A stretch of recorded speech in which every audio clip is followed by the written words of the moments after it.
사랑하는 성도 여러분, 예수 그리스도의 십자가의 언약을 따라 우리를 구원하여 주시고 또 날마다 복에 복을 더하여 주시는 주 하나님의 은총 속에 시작된 이 하루, 하나님의 무한하신 복을 누리시며 주 하나님께 영광 돌리는 저와 여러분의 삶이 되기를 소망합니다. 오늘은 잠언 22장 22절에서부터 24절 말씀으로 새벽 기도회를 시작합니다. 약한 자를 그가 약하다고 탈취하지 말며 곤고한 자를 성문에서 압제하지 말라. 대저 여호와께서 신원하여 주시고 또 그를 노력하는 자의 생명을 빼앗으리라. 노를 품는 자와 사귀지 말며 울분한 자와 동행하지 말지니 그의 행위를 본받아 내 영혼을 올무에 빠뜨릴까 두려움이니라. 아멘. 늘 언제나 늘 가까이 우리와 함께하여 주시며 놀라운 축복을 베풀어 주시는 주 하나님, 오늘도 임마누엘의 은총을 우리에게 베풀어 주심을 감사드립니다. 이 새 하루를 살아갈 때 세상의 어떤 것을 하나님보다 더 사랑하지 않게 하시고 하나님과 늘 동행하는 삶을 이뤄가게 하여 주시옵소서. 주 하나님과 교제하며 하나님의 뜻을 가장 기쁨으로 삼고 사셨던 예수 그리스도를 닮은 삶을 우리도 이뤄가게 하여 주시옵소서. 말씀과 기도 속에 하나님 더욱더 알게 하여 주시고 놀라우신 섭리와 계획을 깨닫고 그 뜻에 순복하며 사는 제자의 삶을 이루게 하여 주시옵소서. 이 아침 주 앞에 가까이 나아갈 때에 오늘 우리의 삶에 필요한 힘과 능력들을 말씀 속에서 공급받게 하시고 하나님의 마음을 품고 기도한 모든 기도의 제목들이 응답을 얻게 하여 주시옵소서. 특별히 믿음과 육신의 고난과 어려움이 있는 성도와 가정들을 돌보아 주시옵소서. 충만한 은혜로 붙잡아 주시옵소서. 하나님과 맺은 언약대로 복의 복을 더하여 주시옵소서. 새로운 삶을 살게 하여 주시옵소서. 감사드리며 예수 그리스도의 이름으로 기도합니다. 아멘. 오늘 우리에게 주시는 하나님의 말씀은 사무엘상 11장 1절에서부터 11절 말씀입니다. 암몬 사람 나하스가 올라와서 길랏 야베스에 맞서 진침해 야베스 모든 사람들이 나하스에서 이르되 우리와 언약하자 그리하면 우리가 너를 섬기리라 하니 암몬 사람 나하스가 그들에게 이르되 내가 너희 오른 눈을 다 빼야 너희와 언약하리라. 내가 온 이스라엘을 이같이 모욕하리라. 야베스 장로들이 그에게 이르되 우리에게 이랫동안 말미를 주어 우리가 이스라엘 온 지역에 전령들을 보내게 하라. 만일 우리를 구원할 자가 없으면 내게 나아가리라 하니라. 이에 전령들이 사울이 사는 기브아에 이르러 이 말을 백성에게 전하매 모든 백성이 소리를 높여 울더니 마침 사울이 밭에서 소를 몰고 오다가 이르되 백성이 무슨 일로 우느냐 하니 그들이 야베스 사람의 말을 전하니라. 사울이 이 말을 들을 때에 하나님의 영에게 크게 감동되매 그의 노가 크게 일어나 한 겨리의 소를 잡아 각을 뜨고 전령들의 손으로 그것을 이스라엘 모든 지역에 두루 보내어 이르되 누구든지 나와서 사울과 사무엘을 따르지 아니하면 그의 소들도 이와 같이 하리라 하였더니 여호와의 두려움이 백성에게 임하매 그들이 한 사람같이 나온지라. 사울이 배색에서 그들의 수를 세어보니 이스라엘 자손이 30만 명이요 유다 사람이 3만 명이더라. 무리가 와 있는 전령들에게 이르되 너희는 길랏 야베스 사람에게 이같이 이르기를 내일 해가 더울 때에 너희가 구원을 받으리라 하라. 전령들이 돌아가서 야베스 사람들에게 전하매 그들이 기뻐하니라.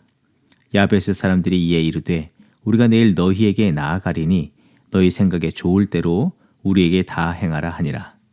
이튿날 사울이 백성을 3대로 나누고 새벽에 적진 한가운데로 들어가서 날이 더울 때까지 암몬 사람들을 치매 남은 자가 다 흩어져서 둘도 함께한 자가 없었더라.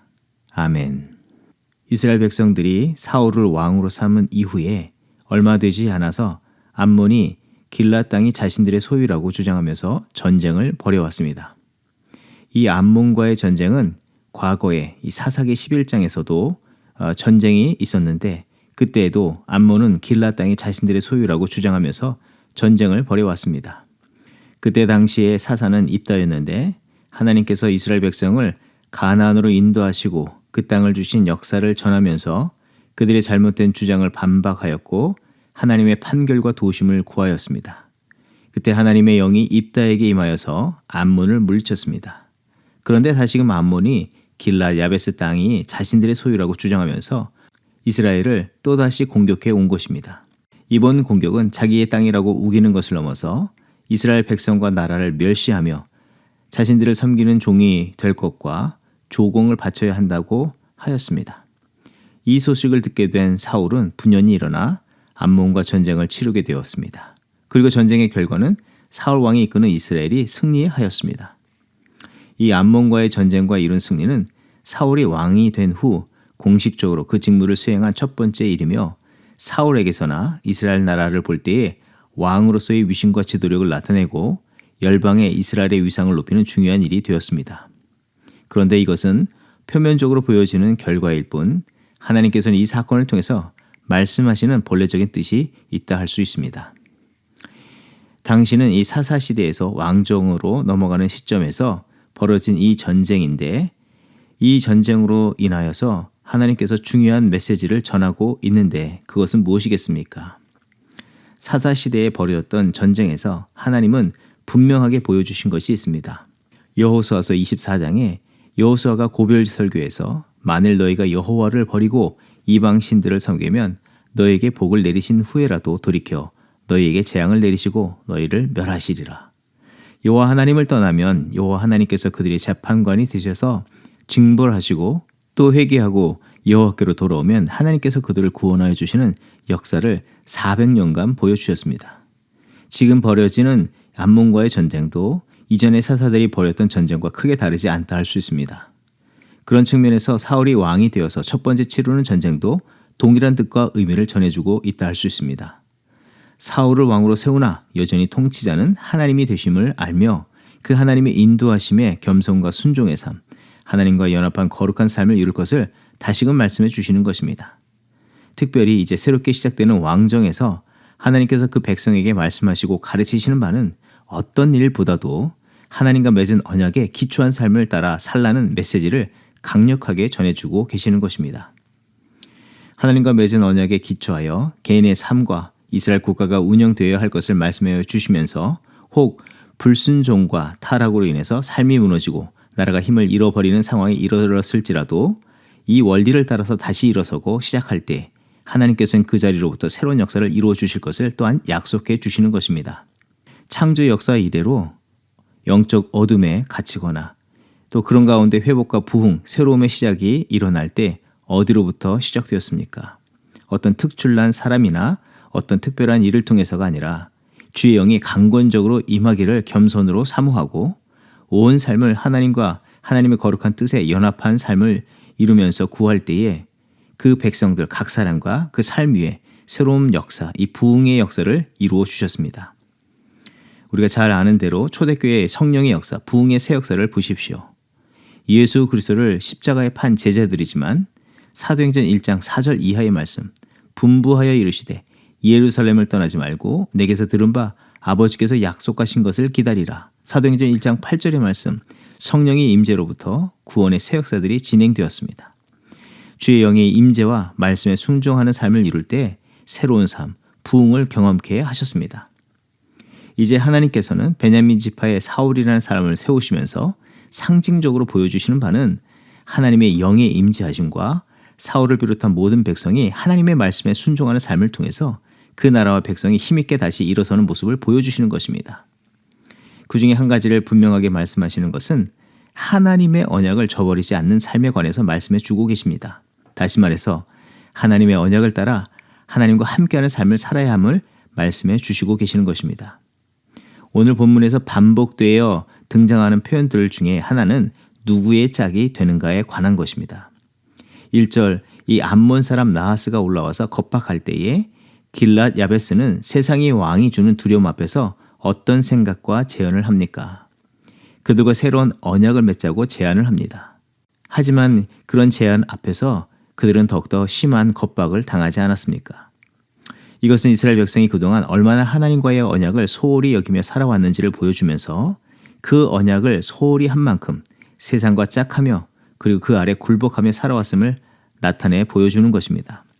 하지만 승리의 과정을 통해서 하나님께서 보여주시는 바는 두려움과 자기 안위를 위해서 하나님과의 거룩한 언약을 깨버리고 세상과 약속하고 세상과 짝하는 삶은 결국 자신을 비참으로 몰아감을 가르쳐 주시면서 완전하시고 의로우시며 은혜로우신 주 하나님과 맺은 언약을 지키고 하나님과 더욱더 연합한 삶을 이룰 때에 승리를 이루어 주신다는 것을 말씀해 주시고 깨닫게 하여 주시는 것입니다.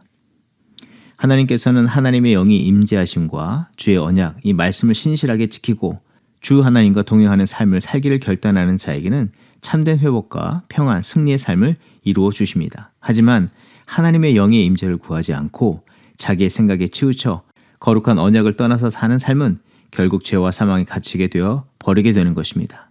첫사람 아담의 실패가 대표적인 모습이지 않습니까? 하지만 둘째 아담 대신 예수 그리스도께서는 이 약속을 생명과 같이 지키시며 십자가를 지시기까지 하나님과 연합한 삶을 포기하지 않으셨는데 그 결과는 생명과 부활, 영광과 이 축복의 자리에 서게 되셨습니다. 이 하나님의 뜻은 오늘도 우리에게 유효하며 동일한 것입니다. 우리가 언약 밖의 백성이었지만 예수 그리스도의 십자가로 세우신 새로운 언약을 믿기에 구원과 축복의 새로운 삶을 누리지 않습니까? 이 새롭게 하시려는 역사 앞에 암몬은 두려움을 조장하고 하나님과의 약속을 깨고 그릇된 언약을 맺도록 협박할 때 하나님의 영이 사울에게 임하여 소를 조각내서 모든 이스라엘 지파에게 보내게 하셨습니다. 이는 사울이 사사롭게 분노하고 협박적으로 행하는 일이기보다 아브라함이 하나님과 언약을 맺을 때의 재물을 조각냄과 같은 것임을 이스라엘 백성들은 이해했을 것입니다. 그래서 그동안 마음과 생각이 흩어졌던 이스라엘 백성들은 그 약속 아래 다시 하나로 모였고 전쟁의 결과는 11절에 암몬 사람들을 침해 남은 자가 다 흩어져서 둘도 함께한 자가 없었더라. 하나님과 연합하니 겁박하던 무리가 분열되어서 짝한 자가 없게 됐다고 말하고 있는 것입니다. 멋진 승리를 이루게 된 것입니다. 이 전쟁 후에 보겠지만 사무엘상 11장 14절에 사무엘이 백성에게 이르되 오라 우리가 길갈로 가서 나라를 새롭게 하자. 길갈은 하나님과 주의 백성이 약속을 맺은 장소인데 왕정을 새롭게 하시는 것이 아니라 하나님과 약속을 바로하고 언약이 하나님과 함께하는 새로운 삶으로 나아가고자 이끄는 것입니다. 그렇다면 이 말씀에 비추어서 우리의 믿음의 삶을 점검해 보길 원합니다. 오늘 우리는 누구와 연합한 삶을 살고 있습니까? 누구와 짝을 이루며 살아가고 있습니까? 이 혼탁한 세대, 이 코로나 이전에는 이 미국과 중국이 이 경제 전쟁을 이루지 않았습니까? 또 코로나 중에서도 패권 전쟁, 또 코로나를 마치는 지금에서는 내일을 어떻게 살아야 할지 생존, 안전, 만족을 찾아자 이곳저곳에서 크고 작은 전쟁들, 이 개인이나 민족들이 서로 갈등하고 각지에서 전쟁을 벌이고 있지 않습니까? 그런 가운데 우리는 하나님과의 언약을 신실하게 붙들고 살지 못하면서 세상과 같이 자신을 안정케 할 무엇인가를 찾고 그것과 연합하고 짝하며 살 것에 대해서 모두 마음을 빼앗기고 살아가고 있지 않습니까? 이번 에즈버리에서 부흥의 역사를 우리가 주목할 때에 가장 우리에게 관심을 갖게 하는 것은 무엇입니까? 그것은 다른 것이 아니라 하나님께서는 하나님과 모든 백성들이 순전히 한 마음으로 연합한 삶을 이루기를 바라시는 것입니다. 또 뿐만 아니라 이 혼탁한 세대에 우리를 온전케 하시고 하나님의 구원의 역사를 이루시기 위해서 하나님께서 우리 교회와 성도들에게 말씀하시는 바는 무엇입니까? 하나님과 거룩한 연합을 이루고 짝한 삶을 이루기를 바라시는 것입니다. 그래서 우리에게 작년부터 올해까지 계속해서 두 가지 역사를 위해서 기도하고 힘쓰라고 요청하고 계십니다. 하나는 예배 속에서 하나님과 하나됨을 경험하기를 하나님은 원하시는 것입니다. 뿐만 아니라 우리 각 선교회에서 이 소그룹에서 하나님과 하나 되고 서로 또한 거룩함으로 하나 되기를 바라고 계시는 것입니다. 그냥 예배 분위기가 좋고 서로 모이니 좋은 것에 목적이 있기보다 하나님의 축복의 약속, 이 말씀 안에서 하나 되고 서로 하나 되기를 힘쓰면서 또한 세상과 짝하는 자들을 하나님께로 인도하여 하나님과 연합한 삶을 이루게 하는 그 사명을 감당하는 우리가 되기를 바라시는 것입니다.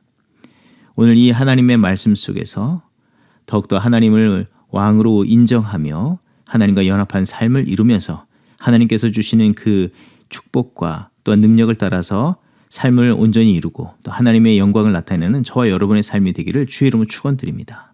기도하겠습니다. 하나님, 오늘도 우리의 참된 왕이 되어주시고 예수 그리스도의 임마누엘의 축복을 베풀어 주셔서 삶을 승리로 이끌어 주심을 감사드립니다. 오늘을 살아갈 때 세상의 미혹과 도전 앞에 굴복하여 불의와 거짓, 세상의 욕심과 짝하지 말게 하시고 예수 그리스도와 연합한 삶을 이루게 하시고 하나님의 거룩한 뜻에 일치된 언약 백성의 삶을 이루게 하여 주시옵소서. 간절히 구하오니 예배 가운데 하나님과 더욱더 친밀함을 누리게 하시고 믿음의 지체들과 영적 교제를 이루며 거룩함으로 하나 되게 하여 주시옵소서.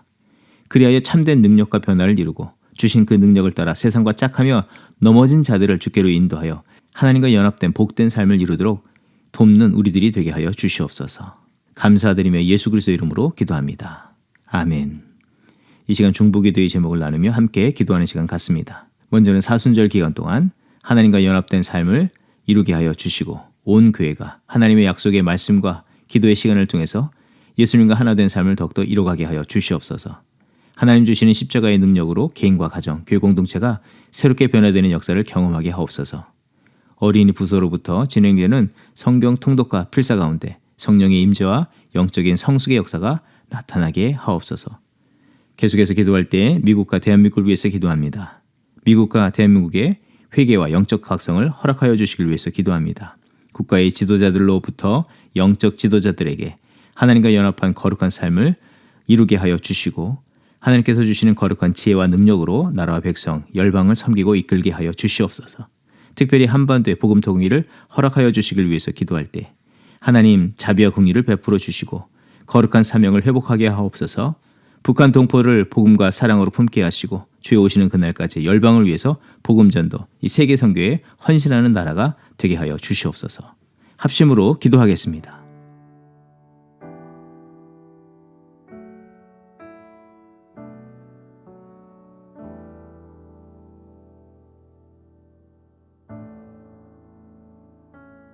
내 주 대신 주를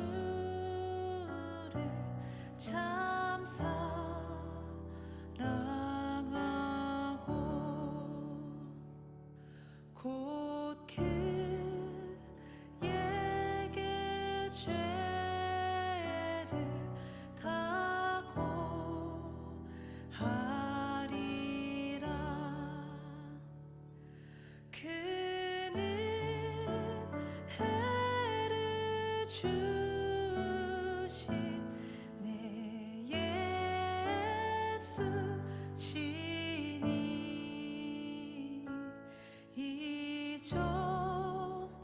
이전보다 더욱 사랑합니다. 주 날 사랑하사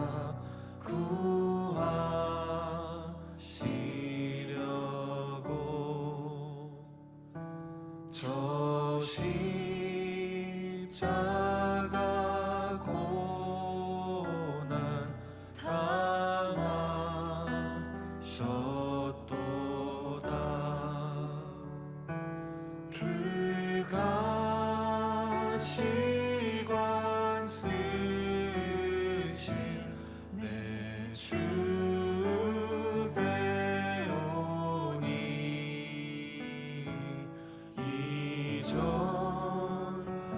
이전보다 더욱 사랑합니다. 내 평생에 힘쓸 그 큰 의무는 주 예수의 덕을 늘 기리다가 숨질 때라도 내 할 말씀이 이전